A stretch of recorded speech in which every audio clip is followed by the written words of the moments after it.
Hoy tenemos la bendición de continuar la serie de Jesús y esta vez va a estar dándonos la enseñanza durante el día de hoy, no tan solo mi hermano en la fe, sino también en la carne, nuestro querido Alexander. Pasa por acá para comenzar y orar en el nombre de Jesús. Mira, Samarik, eso es.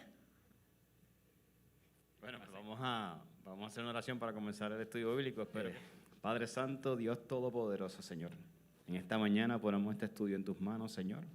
Te pedimos, Padre, que tú te reveles a través de tu palabra, Señor, y que cada una de las personas que nos encontramos aquí, Señor, podamos ser edificados, Señor, tanto ellos como yo, Señor. Que seas tú, Señor, guiando este momento para tu gloria y para tu honra, Señor. Dejamos todo en tus manos, Señor, en el nombre de Jesús. Amén. Buenos. Pues el tema de hoy, perdona que no tengo tabla, que tengo un celular un poquito chiquito. Vamos a hablar sobre los tipos de Cristo. ¿Ok? No hay PowerPoint, no hay nada. Está aquí. Ahora. Pues vamos a comenzar con un texto bíblico que se encuentra en San Juan 5:39 al 46, que dice: escudriñad las Escrituras, porque a vosotros os parece que en ellas tenéis la vida eterna, y ellas son las que dan testimonio de mí. Porque si creyereis a Moisés, me creeráis a mí, porque de mí escribió él. Quiere decir que las Escrituras del Viejo Testamento, todo lo que hacían era hacer referencia a Cristo. En todo el Viejo Testamento, lo que se habla es de Cristo. De una manera, ¿verdad?, que está como un mensaje oculto, como si fuese algo codificado, que no lo podemos ver a simple vista, pero a medida que vamos estudiando y vamos escudriñando la Escritura, nos damos cuenta que siempre estuvo presente. ¿Okay? Pues, ¿qué es un tipo? Un tipo es un objeto, persona o evento que sirve como una especie de sombra o anticipo en el Antiguo Testamento, cuya realidad o cumplimiento se encuentra en la revelación del Nuevo Testamento, específicamente en la persona y la obra de Cristo. ¿Okay? Quiere decir que los tipos de Cristo no son Dios. No son Dios, vamos a dejar eso claro. Simplemente una representación o una revelación de Cristo. ¿Okay? Como te dije, puede ser una cosa, puede ser un evento, como en el Antiguo Testamento el Cordero representaba a Cristo, etcétera, etcétera, etcétera. Hoy nos vamos a concentrar solamente en personas, porque si no sería demasiado extenso un estudio tan corto. Y tres personas que para mí son la más relevancia que tienen dentro del Antiguo Testamento en cuestión de lo que es un tipo de Cristo, ¿verdad? De que es la revelación de Cristo. Vamos a comenzar con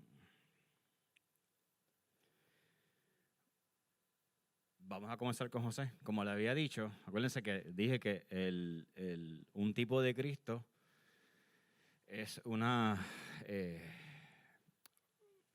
como una pequeña representación de lo que es Cristo en el Antiguo Testamento, de su obra, de lo que Él venía a ser o lo que Él es, ¿verdad? Pues vamos a comenzar entonces con la persona de José. Yo preparé un tipo de tablita donde voy a poner un suceso de la vida de José en comparación con la vida de Jesús, para que ustedes puedan ver el paralelismo entre uno y otro, ¿verdad? Entre cómo sucedieron las cosas para cada cual.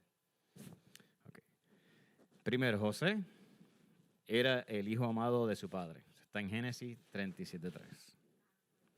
Al igual que Jesús, es el hijo amado de Dios, que se encuentra en Mateo 3:17. Ahí vamos viendo la similitud entre uno y el otro. Y poco a poco vamos a ir viendo cómo vas a ver a Jesús reflejado en José. ¿Okay? José era aborrecido por sus hermanos. Yo le voy a dar solamente la referencia y le voy a decir el versículo bíblico para que entonces ustedes indaguen más y lo puedan leer y puedan, ¿verdad?, hacer un estudio más completo para ir avanzando. Pues José era aborrecido por sus hermanos y Jesús era aborrecido por el mundo. Como ustedes saben, los hermanos de Jesús, los hermanos de José, no lo querían para nada porque entendían que era el favorito de su papá. Y de la misma forma el mundo no aborrecía a Cristo, por diferentes razones, pero también aborrecía a Cristo. La otra similitud entre José y Jesús es que ambos vencieron la tentación. José venció la tentación, ustedes saben, la esposa de Potifar. Él trató de seducirlo, él se mantuvo firme, fiel, y venció la tentación, al igual que cuando Cristo fue llevado al desierto y fue tentado por Satanás, pues ambos vencieron de la misma forma, en la sujeción y sometiéndose al Padre. Así también, ambos fueron condenados injustamente. José fue vendido como esclavo por sus hermanos. Se le acusó, luego Potifar lo acusó de que trató de abusar de su esposa y lo metió preso. De la misma forma, Jesucristo, siendo totalmente inocente, es encarcelado y llevado preso a ser enjuiciado. Si te vas viendo, vas a ver que todo lo que va sucediendo en la vida de José prácticamente es lo mismo que luego se ve reflejado, lo mismo que va pasando en la vida de Jesús. ¿Okay? Luego de ser enjuiciado injustamente, José fue exaltado por el faraón y Jesucristo, luego del sacrificio, fue exaltado por el Padre. ¿Okay? Es bien importante, no sé si después pueden ver las referencias bíblicas y lo leen, porque te hace un poquito más sentido cuando tú lo puedes profundizar y leer la palabra. Entonces puedes ver mejor la similitud entre uno y el otro, porque simplemente lo estoy dando como un tipo bosquejo y voy uno a uno. Y aparte de eso, luego de todo esto que pasó, que fue encarcelado injustamente y fue saltado por el faraón, José perdonó a sus hermanos que lo vendieron, que lo despreciaban, que trataron de humillarlo. Él se encargó de luego de todo lo que sucedió, no guardó rencor hacia ellos y los perdonó. De la misma forma, cuando Jesucristo se encontró en la cruz, nos perdonó a todos y le pidió al Padre que no mirara nuestros pecados, ¿verdad? Le perdónalo, Señor, porque no saben lo que hacen. Y murió en la cruz para perdonarnos a todos, aun siendo inocentes. Yo lo miraba y decía, wow, no sabía que había tanta similitud en la vida de uno con el otro, y en este caso en lo que es el testimonio y la vida de José. Pues cuando yo estudias la vida de José, si tú lo comparas con otras personas de la Biblia, como un David tuvo mucha grandeza, pero David se escocotó un montón de veces. Yo me relaciono mucho con David porque si alguien dio más vueltas que un camón de bicicleta fue David, porque David se escocotaba. Pero estaba abajo y volvía para arriba, y volvía para arriba, y volvía para arriba. Y él sabía cómo humillarse y arrepentirse y agradar a Dios. Pero en el caso de José fue muy diferente.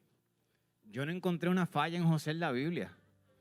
José era totalmente similar a Jesús, era una conducta impecable delante de Jesús. Y por eso lo exaltaron de tal manera. No había nadie más grande en todo Egipto que José, aparte del faraón. Lo mismo que Jesucristo, no hay nadie más grande que ser Padre. O sea, estaban sí. Y nunca se quejó. Eso es cierto. Tú ves como cuando José lo llevaron al calabozo y estuviera bajando todos los santos del cielo en ese momento. Y decía, ven acá, bro. De verdad que José, yo creo que en su figura, en su carácter, yo creo que es lo más similar, bueno, obviamente nunca igual a Jesús, pero lo más similar, el modelo más similar que tenemos de Jesús en el Viejo Testamento. Y así como yo los asocié a ambos, ¿verdad? José es un reflejo de lo que venía a ser el carácter y la persona de Jesús en la tierra luego en el Nuevo Testamento. De esa es la manera en que yo lo vi. Pues la siguiente persona.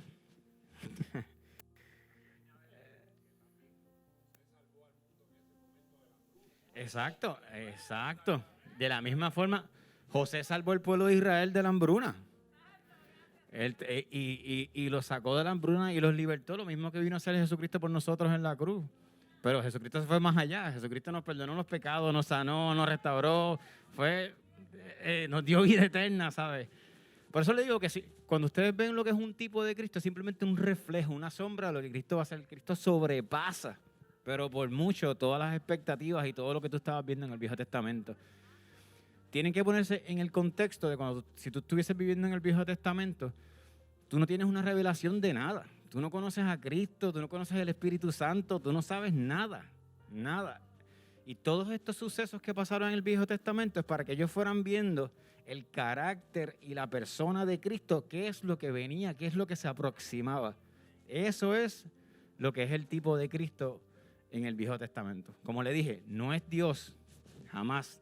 Un tipo de Cristo no es Dios, pero es un reflejo de lo que viene a ser la persona y la obra de Jesucristo en el Nuevo Testamento. ¿Okay? Y si van al versículo como tal, como está aquí, y lo leen, ahí hacen ¡wow! Y uno tantas veces que uno lee las historias del Viejo Testamento y dice, ¿pero para qué uno lee esto? Esto es una historia aburrida y sigue leyendo. Pero cuando lo lees con propósito, te das cuenta de que es bien diferente. Entonces te da sentido y dices, ¡wow! El Viejo Testamento no está ahí en vano, tiene un propósito de ser. Es tan válido como el Nuevo Testamento.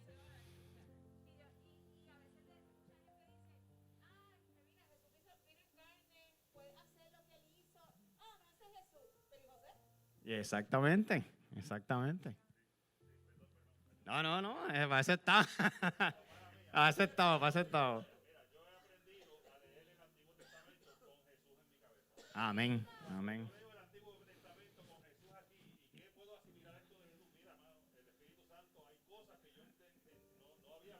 Ajá. Por eso dice Jesús que se le abrió el entendimiento a los discípulos para que comprendieran las escrituras sobre él. Amén, amén. ¿Qué le dijo Moisés? De mí escribió él. Antes que Abraham fuese, yo soy Dios. Ese fue el texto bíblico que cité al principio cuando empecé. Exactamente eso. Sí. Digo, yo no sé ustedes, ¿verdad? Yo soy honesto. Yo encontré el Viejo Testamento extremadamente aburrido. Yo no voy a leerlo porque me quedaba dormido. Pero cuando lo vemos en la manera en que Carmelo lo mencionó, lograr encontrar a Jesucristo en el Viejo Testamento y ver que Él siempre estuvo presente desde el principio. Usted, digo, esto es otro tema, ¿verdad? Pero otro tema. Usted no sabe la cantidad de apariciones que tuvo Cristo en el Viejo Testamento. Y está...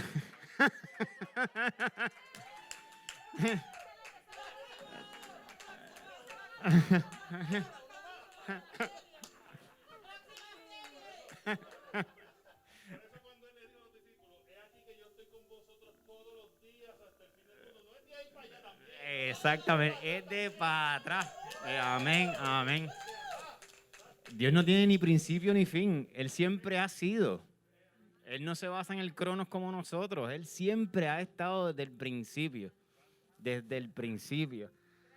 Dios dijo, hagamos en los cielos, hagamos. Él estaba presente. Él estaba ahí, hagamos. Todo el tiempo, todo el tiempo. Y cuando miras estas cosas a ti, tú dices, wow, ahora hace un poco más de sentido, ¿verdad? Pues la siguiente persona, que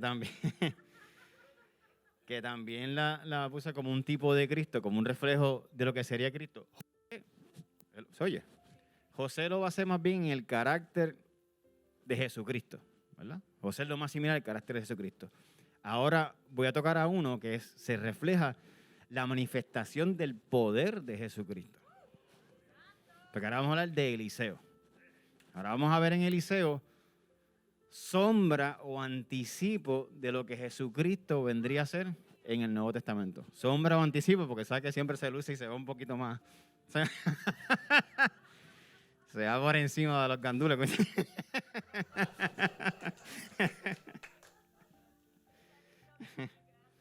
Pues vamos a Isaac.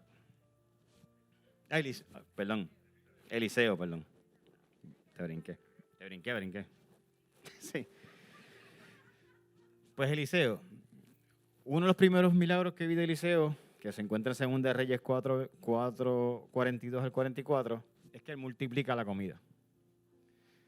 Esto era un momento de hambruna en Israel. solamente tenían pan y trigo. Pueden ir estoy parafraseando, ¿verdad? Pasaron más cosas, pero parafraseando, ir al resumen. Y él le pide que le traigan el pan. Y así como Jesucristo hizo con los panes y los peces, él multiplicó ese pan y alimentó 100 personas con un poco de pan que había y sobró. Que eso luego lo vemos como Jesucristo también lo hace, todo el mundo conoce los panes y los peces. Pero como él siempre se luce y se exagera, pues estos son los 5,000 y sobró. No 100, 5,000, para que no digan, ¿verdad? Para que, humilde. 5,000 y sobró.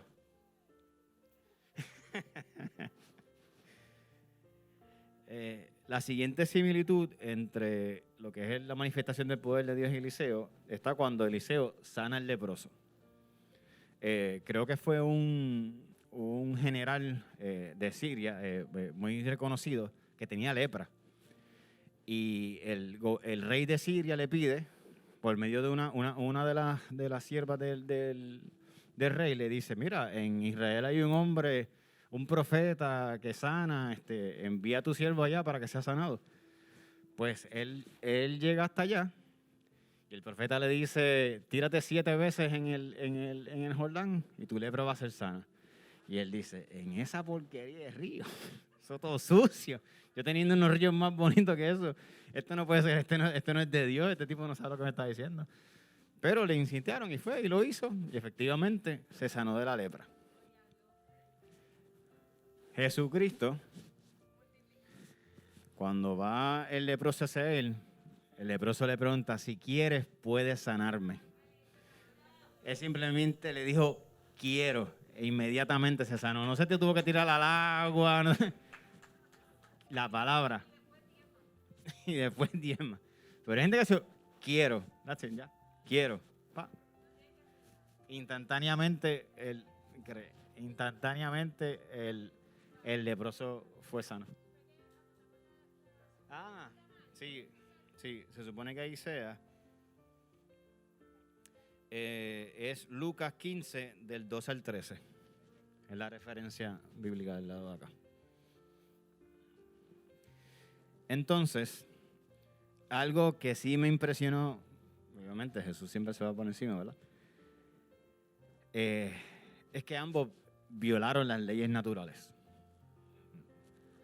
En un momento, los hijos de los profetas le pidieron a Eliseo poder hacer su vivienda cerca del río Jordán, ¿verdad? Y mientras uno de ellos estaba cortando un árbol, se le salió el hacha, salió volando y le cayó al río. Y le dice Eliseo, ay Dios mío, esta hacha era prestada. El tipo estaba preocupado porque la hacha no era de él. Me imagino que en aquel tiempo eso tenía que ser un valor bastante, ¿verdad?, incalculable. Sale volando y cae al agua. Y Eliseo le dice, ¿dónde cayó? Y le dice, señala a Eliseo dónde cayó. Eliseo cogió un pedazo de palo, lo tiró más o menos por donde había caído el hacha y el hacha salió levitando del agua. Y le dice, extiende la mano y cógela. O sea, el hacha voló, venció la gravedad. Eso humanamente es imposible. El hacha voló, llegó hasta la mano del tipo y el tipo la cogió de nuevo. Pero entonces viene Dios, lucido como siempre. Entonces dice, si tú levantas el hacha, pues yo caminé por las aguas. Viene Jesucristo y camina sobre las aguas. Vemos las similitudes, vimos cómo todo lo que Eliseo estaba haciendo era sombra o un reflejo de lo que Jesucristo vendría a ser entonces luego en el Nuevo Testamento, ¿verdad? En este caso, el poder sobrenatural que estaba sobre Eliseo. Y yo digo, wow, ¿qué comunión tenía que tener ese tipo en ese tiempo? Que no tenían el Espíritu Santo como está ahora, ¿verdad? Para que entonces Dios se manifestara de esa forma en ese tiempo. Yo no hubiera hecho así.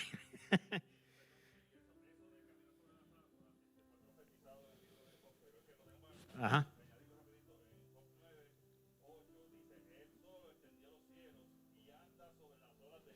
Pues, siempre está. Sí, siempre, como ven, y siguen apareciendo detalles y tú sigues buscando y leyendo y sigues viendo la figura de Cristo en el Antiguo Testamento todo el tiempo.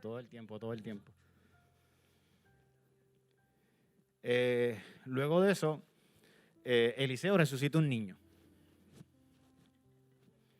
Pues en este caso, si no me equivoco, aquí fue a una de las siervas que no podía tener hijos. Él le profetizó que iba a tener en un año iba a tener un hijo y tuvo el hijo. ¿Pero qué pasó? Que luego de un tiempo el hijo enfermó y muere. Estoy resumiendo, ¿verdad? Vayan a la referencia para que lean toda la historia completa. Ahora se les va a hacer bien interesante, porque después cuando yo lo leí por esta, yo dije, wow, qué nítido está esto. Está súper interesante. Y Eliseo, pues, resucita al niño. Como ustedes saben, Jesucristo no solamente resucita a la hija de Jairo, que le dice Talita, todo el mundo que Talita Cumi, levántate, que todo el mundo se burló de Jesucristo porque decía que estaba durmiendo, que no estaba muerta, y él levantó a la niña, ¿verdad? Pero él siempre quiere irse más allá. Entonces, resucita a Lázaro. Pero ¿cómo hace Lázaro? Lázaro es, yo creo que, de las resurrecciones más impresionantes, porque para el pueblo judío, ¿se escucha esto? No. El pueblo judío tiene una creencia de cuando una persona moría, el espíritu de la persona se quedaba 3 días alrededor de la persona y podía volver a la persona, y resucitar. Pues Lázaro muere y Jesucristo no regresa hasta que pasan los 3 o 4 días. Y lo hizo con el propósito para que sepan que fue él que lo hizo, para que no digan, no, el espíritu estaba dando alrededor y vino y se metió otra vez y se levantó. Y ya estaba apestoso. Llegó a ser, yo digo, no, ese chavo ya no volvió a eso se quedó ahí. Ya se tiene mosca. Sí. Le cogió toda su superstición y todo y se la rompió. Entonces, no bastando con eso, ¿verdad? Y sabrá Dios cuántas resurrecciones más, porque la Biblia dice que no se pudieron escribir todos los milagros que Jesucristo hizo, ¿sabes? Tuvo que haber sido montones de montones, simplemente se pusieron las más importantes, diría yo, ¿verdad? Luego de eso, resucita él mismo al 3er día. O sea, yo me muero, yo doy mi vida, yo muero y yo mismo me doy vida, y me levanto de los muertos. Eso es que cuando lo pensé así, ya sí me voló la cabeza y dije, diache, yo me mato, yo me resucito y yo me resucito. Yo soy. Volvemos. Estamos viendo un reflejo, una sombra de lo que vendría siendo la obra y el ministerio ¿verdad? Del poder de Jesucristo en Eliseo. Viene Jesucristo, se luce y se va siempre un poco más allá. Exacto. Y ese sin contar. Sin contar eso, exacto. En otro caso, Eliseo multiplica el aceite en abundancia. Está el caso de esta viuda de un profeta que no tenía nada y Eliseo le dice, dame lo que tienes, ¿qué es lo que tienes? Y ella le trae una vasija llena de aceite, esto es lo único que yo tengo. Y Eliseo le pide, pues vete donde todos tus vecinos, vuelvo y digo, estoy parafraseando, lean la historia. Ve donde todos tus vecinos, recoge todas las vasijas que te puedan prestar y llénalas. Y yo me quedé, ¿de dónde la va a llenar? Si lo que tiene es una. Ella no es dueña de un viñedo ni nada por el estilo, no tiene nada para fabricar el aceite. Simplemente le dijo que trajera las vasijas, en obediencia, las pusiera ahí y con la vasija que tenía llenara las demás. Pero resulta ser que llenó todas las vasijas. Siguieron buscando hasta que el hijo le dice, mire, ya no hay más vecinos con vasijas. Las cogió todas y las llenó todas. Y ahí fue que el aceite cesó, en el momento que se acabaron las vasijas. O sea que el límite de Dios se lo pone uno, porque si hubiera más vasijas, seguía ahorrando aceite. O sea, Dios no tiene límite. Así que yo lo vi y dije, ven acá, eso quiere decir que si hubieran más vasijas, si supieran hacer vasijas, seguía echando aceite. Cesó porque le dijo, ya no tengo más vasijas. Pues entonces Dios dijo, pues, hasta aquí llego. Dijo, pues hasta aquí llego yo. No hay más vasijas, pues hasta aquí llego yo, ya se paró. Y eso me dejó, yo me quedé leyendo eso y dije,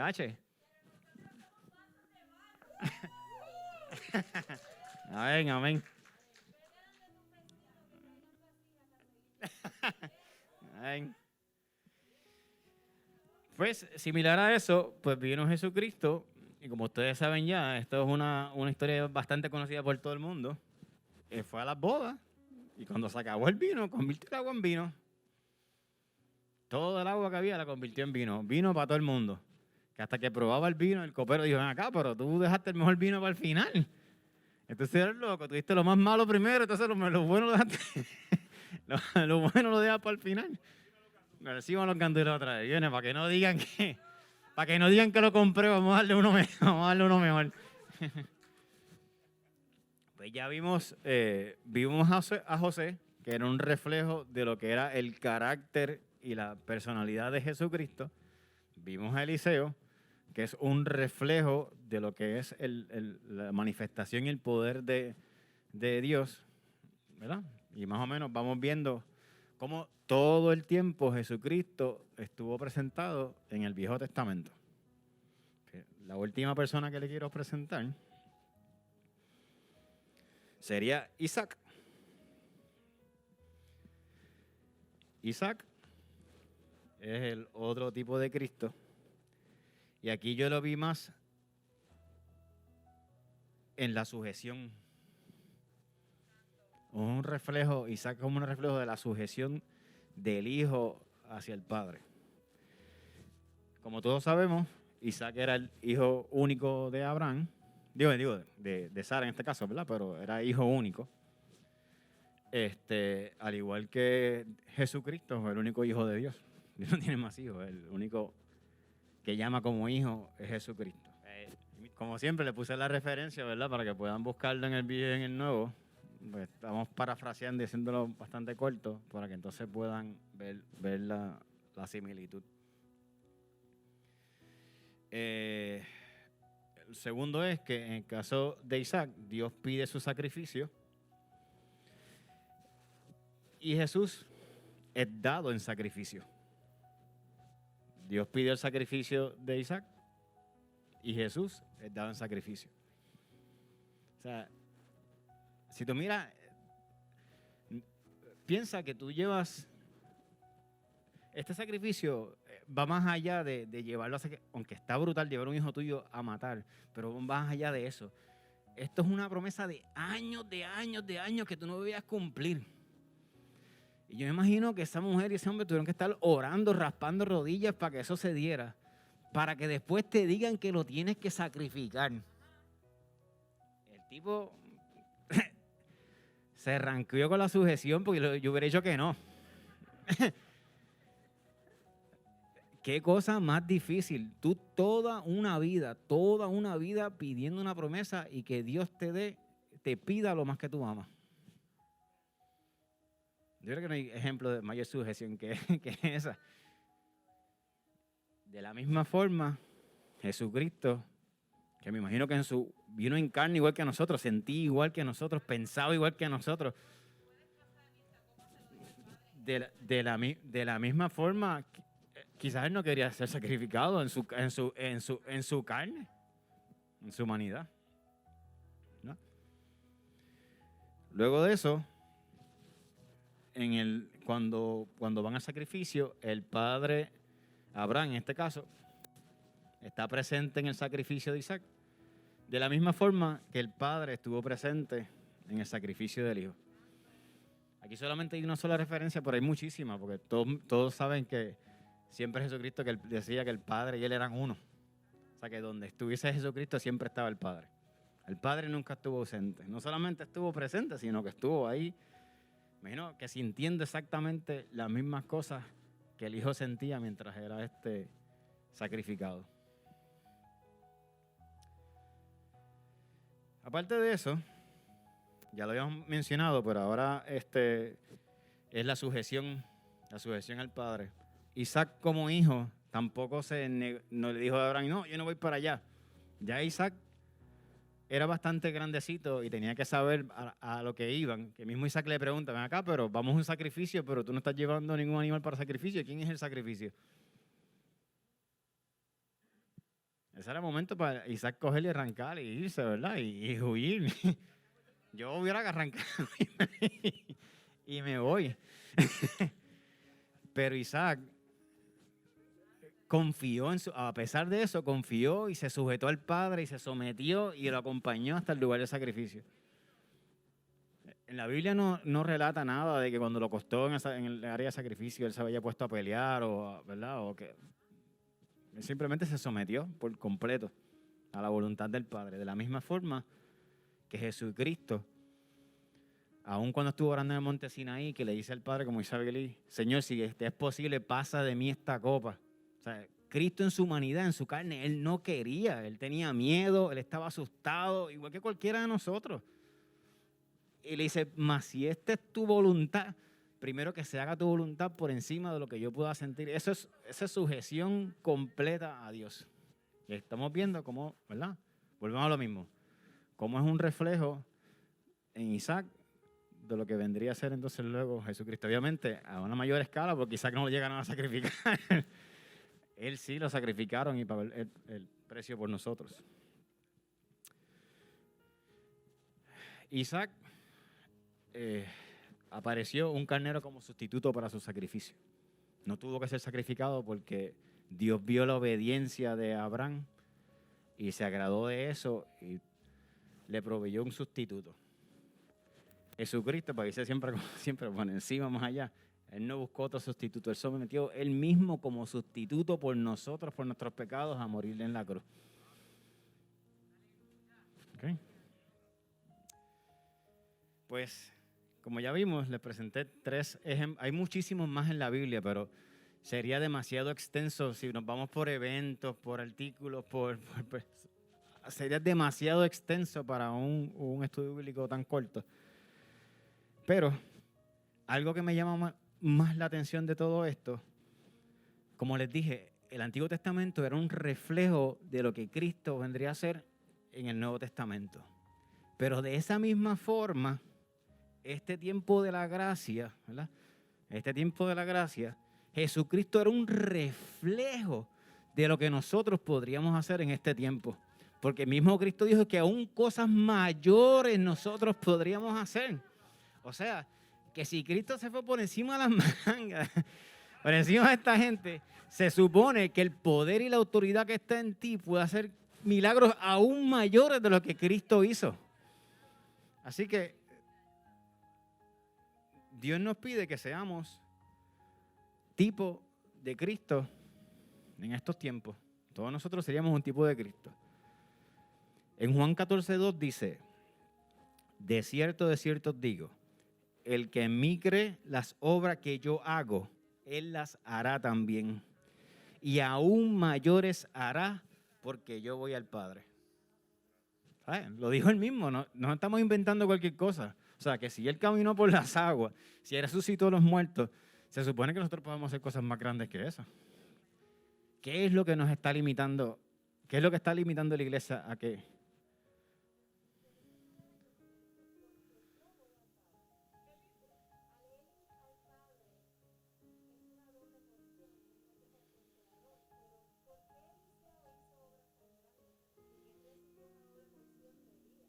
Amén, amén.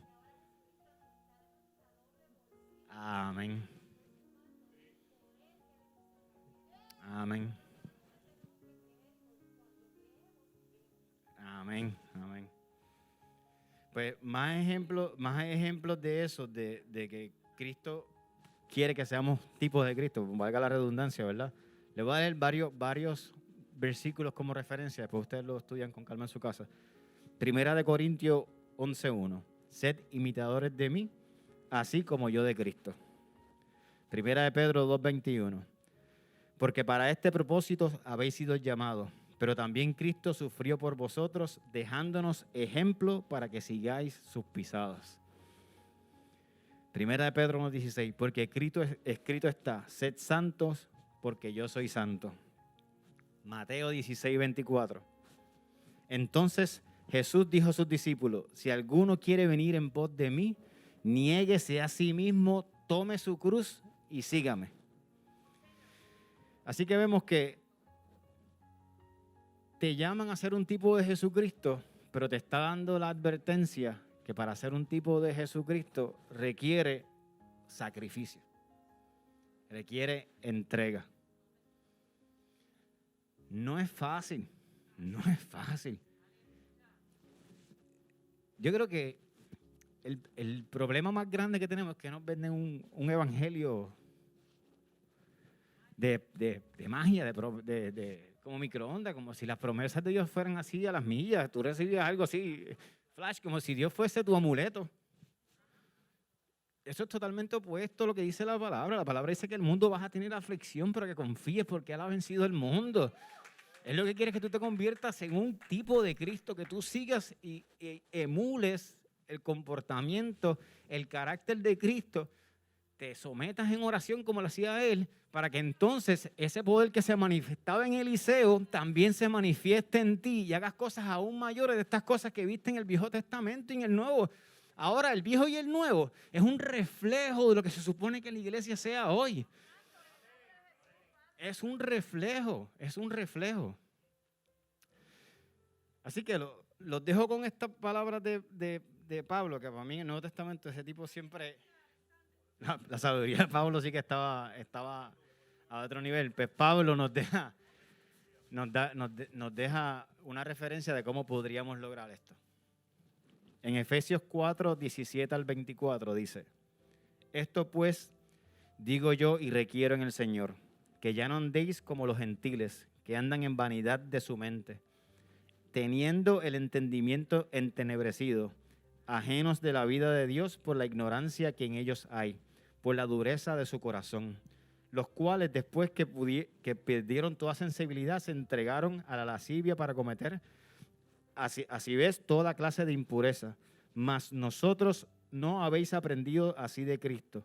Si en verdad les habéis oído, habéis sido por Él enseñados conforme a la verdad que está en Jesús, en cuanto a la pasada manera de vivir, despojaos del viejo hombre, que está viciado conforme a los deseos engañosos, y renovaos en el espíritu de vuestra mente, y vestíos en el nuevo hombre, creado según justicia y santidad de la verdad. Para poner esto bien fácil, Pablo lo que te dice es que tú tienes que cambiar tu mente.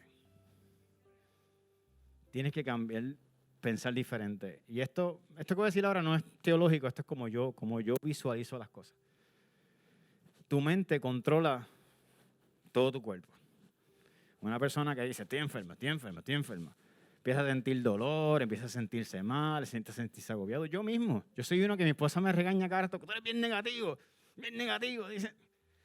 Y a veces yo digo cosas que no son reales, pero al decirlas pienso que lo son. Y se convierten en reales porque lo estoy pensando así. Pues Pablo te pide que tú cambies el switch.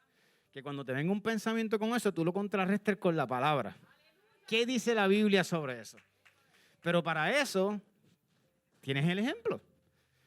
Tienes que leer la palabra. Tienes que orar. O sea, si a una TH tú no le metes chavos, en el momento que tú vas y metes la TH y le pones el pin, no te va a dar nada para atrás. Si tú no creas una relación con Dios, no esperes que tú vas a poderle cambiar el switch a esos pensamientos, porque ¿con qué tú vas a cambiarle el switch? ¿Con qué pensamiento? Si no conoces la palabra, si no te sometes en oración, no hay forma. No hay forma. Y Dios nos habla de diferentes formas, todo el tiempo. A mí en lo personal, yo entiendo que Dios siempre me habla por mi esposa. Mi esposa tiene una sabiduría increíble. Y a veces me dice unas cosas que yo me pongo, pero me revienta el coraje y no le doy la razón en el momento porque no quiero darle ese placer. No quiero darle ese placer momentáneo, ¿verdad? Pero cuando me baja el coraje y medito y pienso en lo que me dijo, tiene toda la razón. Ella me está viendo desde afuera. Tú estás sumergido en un pensamiento erróneo y estás metido ahí. Y no puedes ver más allá porque tu mente está controlando. Pero una persona que está ajena a ti, que está fuera de ti, puede ver el panorama completo sin ningún tipo de sentido. Y te puede decir, mira, lo que está fallando es esto. Quizás en el momento que te lo dicen, te pones que, pero ¿qué sabes tú? Que si esto y yo... Pero si aprendemos de Jesús, y Jesús dice en la palabra que tenemos que ser mansos como Él y aprender de la mansedumbre, y en ese momento te enfogonaste, te viene el pensamiento a la vez, mansedumbre, ¡cac! Cambia el switch, ¡cac! Deja que me baje el coraje. Dice, deja que me baje el coraje, y cuando me baje el coraje, hablamos. Porque yo funciono así. A veces mi esposa me dice, pero estás callado, no me contestas. Lo que pasa es que en ese momento no puedo contestar, porque si contesto, entonces empeoro las cosas. Mejor me quedo callado, medito las cosas bien, ya, ¿verdad? Cuando estoy tranquilo, y le digo, ¿sabes qué? Tienes razón. No se lo dije en el momento, pero le dije, tú tienes razón. O si me dice las cosas y a mí me hace sentido de inmediato, yo ni espero. Ella me dice, haz esto, yo lo hago a las millas. Y me dice, no, pero piénsalo. No. Es que desde que me lo dijiste, yo sentí que lo que tú me estás diciendo es lo correcto, pues yo no tengo ni que pensarlo. Si me pongo a pensarlo, quizás no lo hago, porque entonces vuelve lo mismo. Doy cabeza, y no lo hago. Nada, pues lo dejo con eso. Yo espero que no sean tan cabezones como yo, ¿verdad? Y se eviten los problemas en la casa. Pero Dios les bendiga mucho.